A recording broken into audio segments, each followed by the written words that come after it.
चाहे वो शनिचरी प्रदोष हो, चाहे रविवार की हो, सोमवार की हो, मंगल की हो, बुधवार की हो, गुरुवार की हो, शुक्रवार की हो, शनिवार की हो, कोई भी वार की हो प्रदोष, प्रदोष काल में शाम का समय सूर्य डूब रहा हो, बस डूबा ही हो, और उस समय पर केवल 3 दिन ऐसे रहेंगे, 3 बार ऐसे रहेंगे, 3 तिथियां ऐसी रहेंगी, 3 समय ऐसा रहेगा जिस समय पर तेरे द्वारा निर्मित शूल को भी शिव धारण करेगा और जगत का कल्याण करेगा। 3 दिन, 3 तिथियां, 3 बार, 3 नक्षत्र, 3 घड़ी, 3 पल।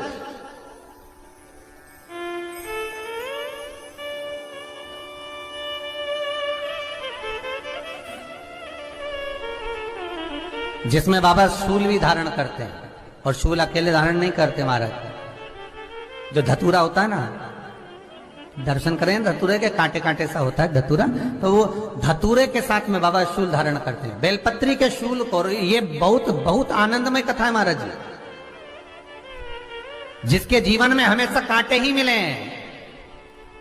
बेटी बड़ी हुई तो घर में मायके में दुख देखा, और मायके से गई ससुराल में तो ससुराल में दुख देखा। ससुराल में भी दुख देखने के बाद में भी पति को बहुत कुछ काम खुलवाया, बहुत धंधे खुलवाए, नौकरी लगवाई, पर वो पति बार बार छोड़ कर आ गया, बार बार तकलीफ भोग रहा है, बार बार कष्ट भोग रहा है। फिर थोड़े दिन काम करता है, थोड़े दिन छूट जाता है, फिर व्यापार में बढ़ता है, फिर छूट जाता है, फिर कोई दुकान खुलवाई, थोड़े दिन अच्छी चली, फिर वापस वहीं घर पर आकर बैठ गया। अर्थात उसके जीवन में वो शूलता चल रही है। तो बाबा देवाधिदेव महादेव कहते हैं, ये 3 घड़ी, 3 पल, 3 नक्षत्र, 3 समय, 3 दिन में जो शूल मुझे समर्पित करता है, उसके जीवन से मैं शूल हटा देता हूं। वो 3 दिन लिखे स्कंद पुराण।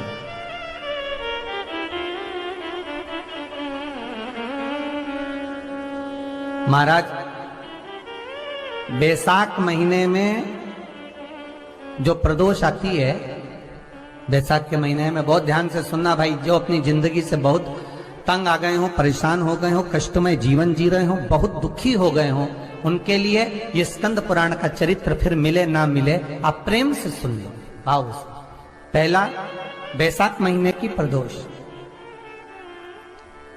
चाहे वो शनिचरी प्रदोष हो, चाहे रविवार की हो, सोमवार की हो, मंगल की हो, बुधवार की हो, गुरुवार की हो, शुक्रवार की हो, शनिवार की हो, कोई भी वार की हो, पर बैसाख महीने की प्रदोष, प्रदोष काल में शाम का समय सूर्य डूब रहा हो, बस डूबा ही हो, और उस समय पर सूर्य के डूबन के तुरंत बाद बाबा को धतूरे के साथ में बेलपत्री ना चढ़ाते हुए, बेलपत्री के वृक्ष के 7 कांटे बाबा के शिवलिंग पर समर्पित करे जाते हैं महाराज, अपनी जिंदगी में अड़चनों को हटाने के लिए। फिर आप जिस व्यापार में उतरे, जिस व्यवसाय में उतरे, जिस नौकरी में उतरे, आप दिल से करें, आपको तरक्की मिलेगी। आप हार नहीं सकते, नीचे नहीं आ सकते, उन्नति पर ही चढ़ेंगे। एक वैशाख मास की प्रदोष, दूसरा शिवरात्रि के दिन मध्याह्न का समय।